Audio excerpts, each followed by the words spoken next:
एक पति और पत्नी 13 दिन तक शिमला और मनाली सैर करते हैं। सैर करने के बाद वापस आते हैं। जो महिला है वो अपने मायके चली जाती है। दरअसल उसकी 5 साल की बेटी होती है और वो 5 साल की बेटी अपनी नानी और नाना के पास ही रहती है। अब जैसे वो महिला अपने मायके जाती है तो उसकी माँ उससे पूछती है कि दामाद जी कहाँ है। काफ़ी दिनों से उनसे बातचीत नहीं हो पा रही है, वो हैं कहाँ। जब इस तरह से माँ अपने बेटी से बात पूछती है तो उसकी बेटी कुछ नहीं कहती है। वो महिला कुछ नहीं कहती है, इधर उधर की बातें करती है। जब इधर उधर की वो बातें करने लगती है तो माँ को थोड़ा शक होता है। कहती है कि आखिरकार दामाद जी हैं तो हैं कहाँ। तभी वो लड़की कहती है कि मैंने उनका कत्ल कर दिया है। जब इस तरह की बात माँ सुनती है तो उसके पैरों तले जमीन खिसक जाती है। वो सोचने पर मजबूर हो जाती है कि आखिरकार ये कैसी बातें कर रही है। तभी वो माँ जाके अपने पति से ये बातें बताती है। कहती है कि देखो तुम्हारी बेटी ना जाने कैसी बातें कर रही है दामाद जी के बारे में। अब जब उसके पिताजी ये बात पूछते हैं तो जो बातें उसने अपनी माँ से बताई थी, ठीक वही बात वो अपने पिता से भी कहती है। अब उसके पिता और माँ अपने बेटी को लेकर नज़दीकी पुलिस स्टेशन जाते हैं। वह जाने के बाद बताते हैं, कहते हैं कि जब हम लोग अपने बेटी से दामाद के बारे में कुछ पूछ रहे हैं तो ऐसी बातें कर रही है, कह रही है कि मैंने उनका कत्ल कर दिया है। अब ये बात थानेदार तक पहुंचती है। अब जैसी बातें थानेदार के पास पहुंचती है तो थानेदार कहता है कि आखिरकार मामला क्या है। तभी वो लड़की बताती है, थानेदार से कहती है कि मैंने अपने पति को मार दिया है, उनका कत्ल कर दिया है और उनके लाश को घर के बाथरूम में रखा है, आप जाकर देख सकते हैं। हालाँकि उस महिला के बातों पर थानेदार को विश्वास नहीं होता है, क्योंकि कोई भी इंसान जाकर अपना जुर्म कैसे कबूल कर सकता है।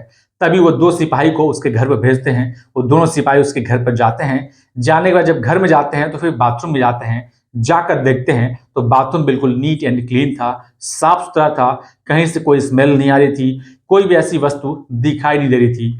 तभी वो दोनों सिपाही थानेदार को फ़ोन करते हैं। कहते हैं कि साहब, ये महिला एकदम झूठ बोल रही है। यहाँ पर ऐसा कुछ भी नहीं है, कोई ऐसी वस्तु नहीं है जो संदिग्ध लगे।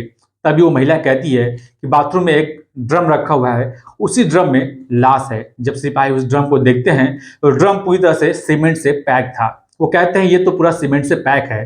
वो कहती है कि उसी ड्रम के अंदर उसकी लाश रखी हुई है। जब उस ड्रम को खोला जाता है, तोड़ा जाता है तो वाकई उसके अंदर से लाश मिलती है। अब जैसी लाश मिलती है सभी के पैरों तले जमीन खिसक जाती है। जो भी अधिकारी हैं वो तुरंत मौके पर पहुंच जाते हैं। अब ये मामला सोशल मीडिया पर, टेलीविजन पर, अखबारों में हर जगह वायरल होना शुरू हो जाता है। जहाँ-जहाँ तक लोगों को ये बात पता चलती है, सभी लोग सोचने पर मजबूर हो जाते हैं। सभी लोग जानने की कोशिश करते हैं कि आखिरकार ये मामला क्या है? आखिरकार इस पत्नी ने अपने ही पति को क्यों इस तरह से टुकड़ों में करके, क्यों उसका कत्ल करके सीमेंट से ड्रम के अंदर जुड़वा दिया, चुनवा दिया? आज की इस कहानी के माध्यम से हम यही जानने और समझने का प्रयास करेंगे। नमस्कार, मैं विपिन। आज की जो सच्ची घटना मैं आपको सुनाने जा रहा हूँ, ये सच्ची घटना है उत्तर प्रदेश के मेरठ जिले का। और मेरठ जिले का ही एक थाना लगता है ब्रह्मपुरी, और ब्रह्मपुरी थाना क्षेत्र का ही एक इलाका है इंदिरा नगर। और इंदिरा नगर में ही एक कॉलोनी है मास्टर कॉलोनी, और मास्टर कॉलोनी की ही ये बात है। एक लड़का जो कि मर्चेंट नेवी का पूर्व कर्मचारी होता है, वो 24 फरवरी 2025 की रात लगभग 8-9 बजे के आसपास का वक्त हो रहा होगा।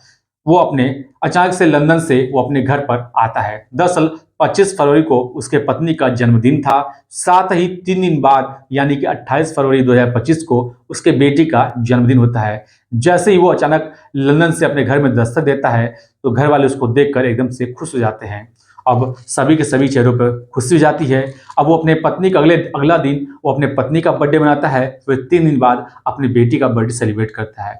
अब 2-4 दिन जैसे ही बीतते हैं तो रात के लगभग 11 बजे के आसपास की बात है, जब वो आराम से सो रहा था और जैसे ही रात के 11 बजते हैं तो उसकी पत्नी अपने पति के सीने पर आकर बैठ जाती है और एक बड़े से चाकू से अपने पति के सीने पर वार करती है। अपने पति के सीने में घोंप देती है।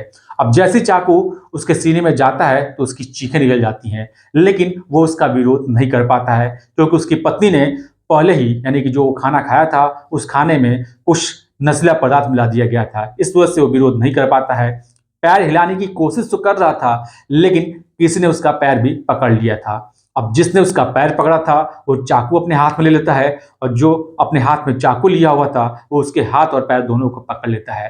अब इसके बाद एक के बाद एक कुल 4 वार उसके सीने में किया जाता है और जब इस तरह से वार किया जाता है तो रोने लगता है, गिड़गिड़ाने लगता है, चिल्लाने लगता है। कहता है कि मुझे माफ़ कर दो, मैं तुम्हें छोड़ दूँगा, मैं तुम्हें तलाक दे दूँगा, तुम जैसा कहोगी मैं वैसा ही करूँगा, मुझे कोई दिक्कत, कोई परेशानी नहीं है, मैं तुम्हारी ज़िंदगी से बहुत दूर चला जाऊँगा। इस तरह से वो लगातार कई बार चीखता है, चिल्लाता है, रहम की भीख माँगता है, लेकिन जो लोग जो दोनों के दोनों थे, उसके जो कत्ल कर रहे थे, उन दोनों के कानों तक उसकी बातें, उसके चीखने की, उसके चिल्लाने की, रहम की उसकी आवाज़ें नहीं जा रही थी। वो उसकी लगातार चाकू उसके ऊपर वार करते जा रहे थे। लगभग 20 से 22 मिनट तक वैसे ही चीख रहा था, चिल्ला रहा था, दर्द के मारे करा रहा था, लेकिन वो एक भी बार उसकी बातों को नहीं सुनते हैं और आखिरकार वो दम तोड़ देता है। जब वो मर जाता है, वो दोनों के दोनों उसके नब्ज़ को टटोलते हैं। देखते हैं कि जब मर गया है,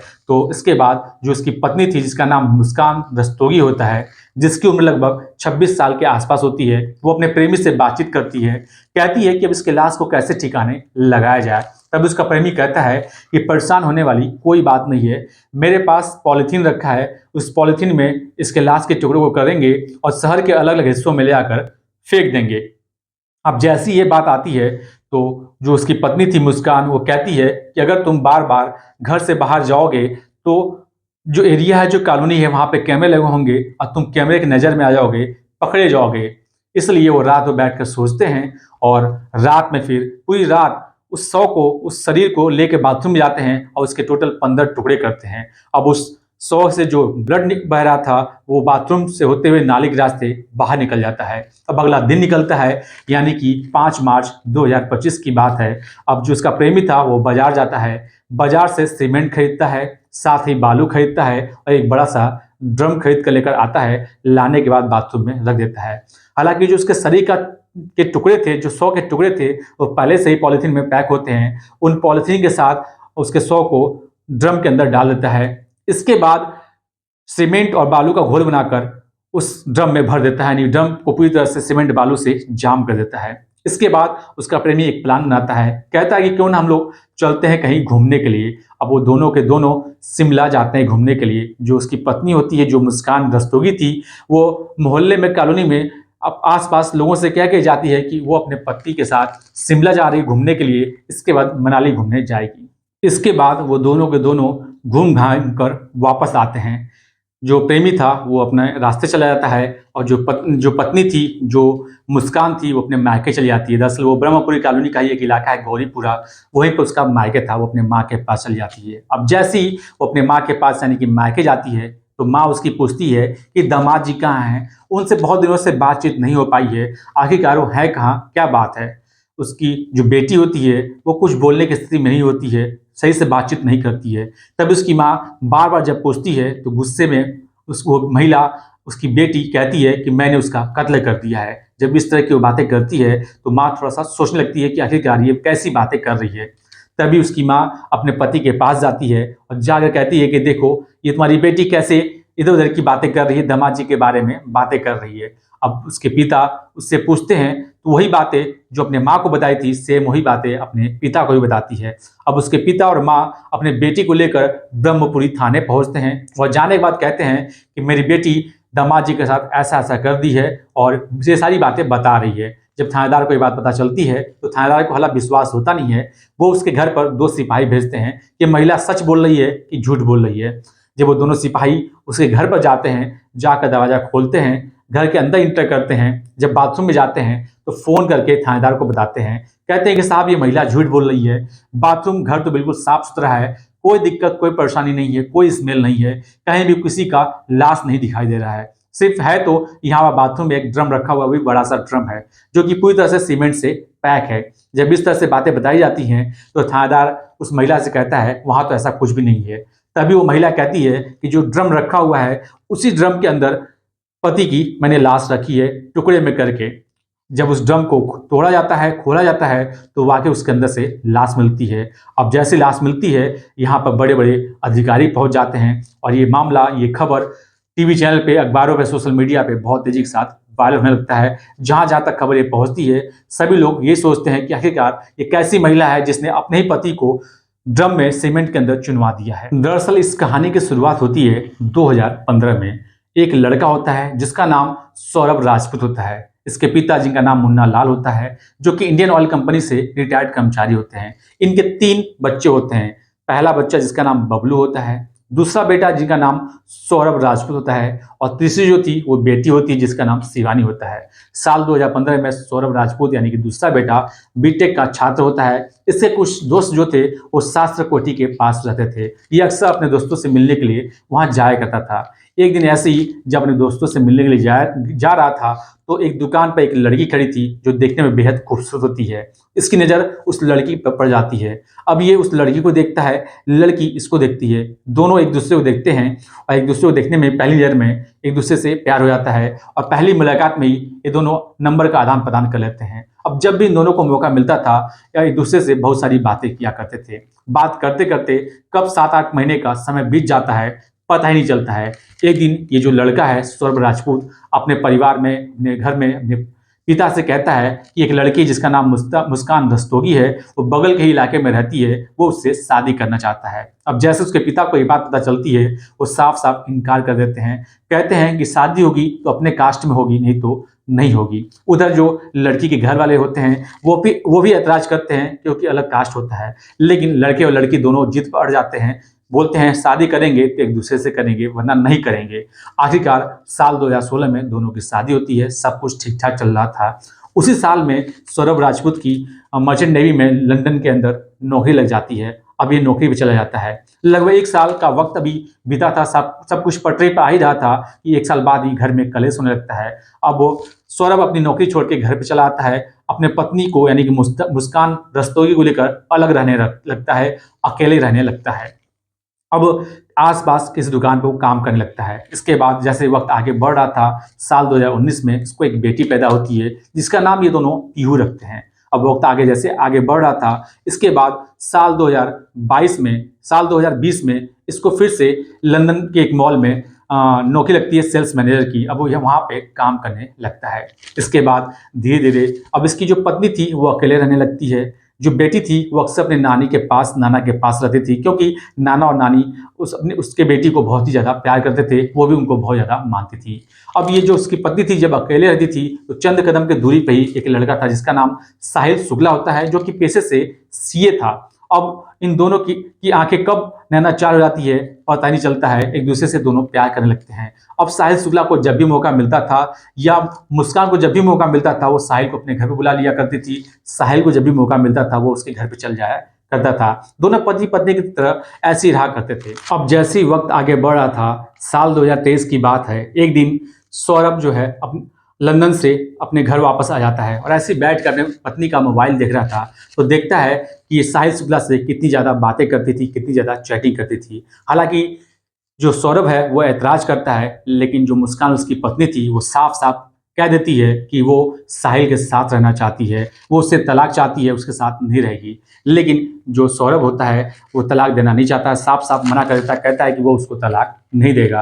हालांकि इस रिश्ते को निभाने की तमाम कोशिशें करता है सौरभ, लेकिन ये रिश्ता ज़्यादा दिन तक चल नहीं पाता है। और एक दिन 24 फरवरी 2025 को जब सौरभ अपने पत्नी को खुश करने के लिए अचानक लंदन से घर आता है, ये सोचकर कि 25 फरवरी को उसका बर्थडे है और ठीक 3 दिन बाद यानी कि 28 फरवरी 2025 को उसके बेटी का बर्थडे है, वो चलकर जब उसका बर्थडे सरप्राइज करेगा तो शायद पत्नी खुश हो जाएगी और मान जाएगी और साहिल शुक्ला को भूल जाएगी। लेकिन ऐसा होता नहीं है। उसको ये नहीं पता था कि ये जो उसकी यात्रा है ये उसकी आखिरी यात्रा है, और जब वो आता है तो उसका कत्ल हो जाता है। उसको नहीं पता था कि उसकी पत्नी अपने प्रेमी के साथ मिलकर इस तरह से इतनी दर्दनाक उसको मौत देगी। हालांकि इसके बाद वो जब दोनों चले जाते हैं, घूमने के लिए जाते हैं शिमला मनाली, उसके प्रेमी और उसकी पत्नी घूमकर जब आते हैं तो जो ड्रम में लाश रखी हुई थी उस ड्रम को हिलाने की कोशिश करते हैं, लेकिन ड्रम इतना भारी हो चुका था कि वो हिल नहीं पाता है। इसके बाद अगले दिन जो उसका प्रेमी था साहिल शुक्ला, वो